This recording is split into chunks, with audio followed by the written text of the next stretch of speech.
Hello and welcome to our very first episode of Deck Tech.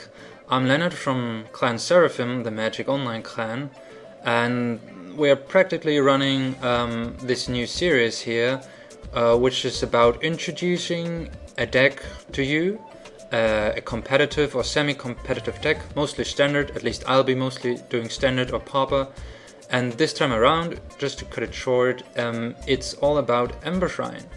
So New Phyrexia brought us this sweet artifact here, which becomes a bigger and bigger fireball the longer it stays on the field and the more red spells. And as you can see, we only have red spells, and the more red spells you cast. So this is, yeah, huge fireball, and can practically pretty much shorten the match in your favor, of course.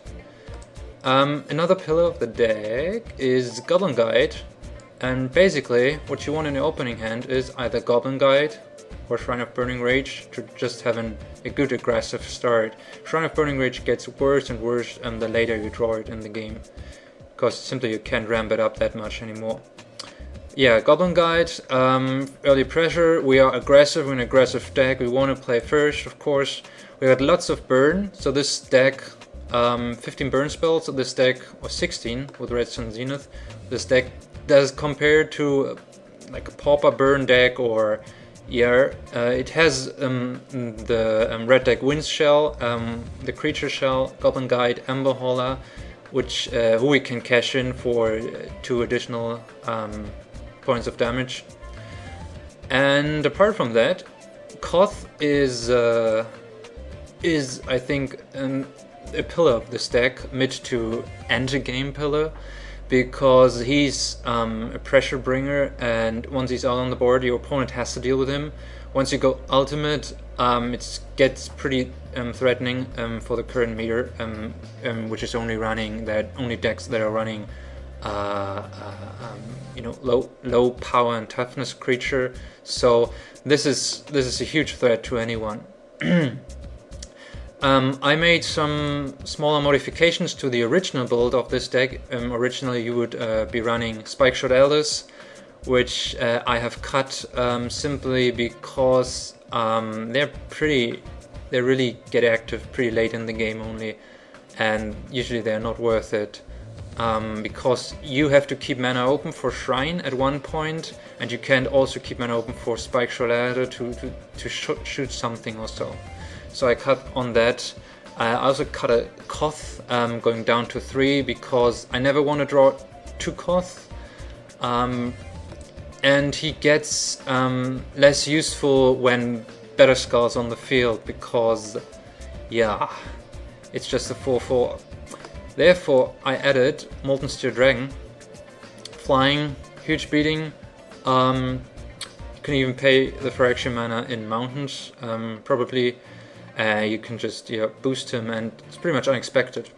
Red Sun Zenith also came in here because it does work very well with Koth. It's simply a beating. Once you can set up the combo with his -2 ability, you simply ramp up on red mana and get in there.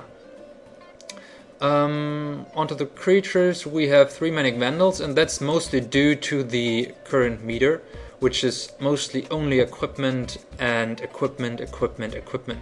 And this is so important to beat Better Skull game 1, because otherwise it just gets you don't want to auto lose against Better Skull game 1, because it would simply be a waste. So why not run a Manic Vandal main board? Otherwise we would have him in the sideboard, him,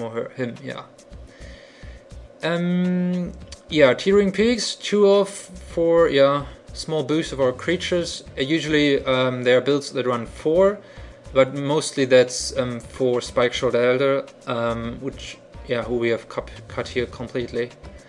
But therefore we run a 2 of Dread Stretchery, which is just another big guy, I'd say. So if you don't have Koth or Molten Steel Dragon out and you have mana available, there's something to do with your mana if you're drawing too much land, which shouldn't be the case because we're running 8 fetch lands. That's, on the one hand, this is just for thinning the deck, but on the other hand, it's quite important with Searing Blaze, so that we can cast Searing Blaze for the full amount of damage, 3 to his face and 3 to his creature, on his turn even if we crack the fetch.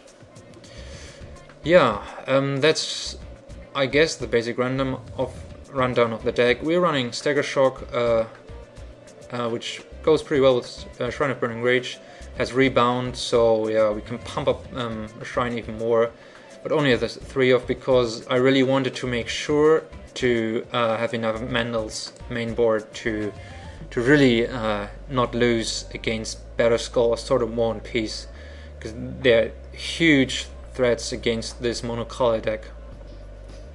Onto the sideboard. Here we have Arc Trail. Let's start with Arc Trail. We come to active progression later. So Arc Trail, yeah, it's a no-brainer. It's against the creature-heavier decks, so that are it's mostly vampires at once, but can also become quite in handy as a 2 or 1-off, if so, just not the full 3. I think against Callblade, if they're casting their walls of Stoneforge Mystics and Squadron Hawks. This is really good, and also good against Boros, and Boros is gaining popularity again, so Boros, this is the ultimate card against Boros as well. Yeah, on to Combust. Yeah, that's just solely as a sideboard card against Splinter Twin. Not much other use here.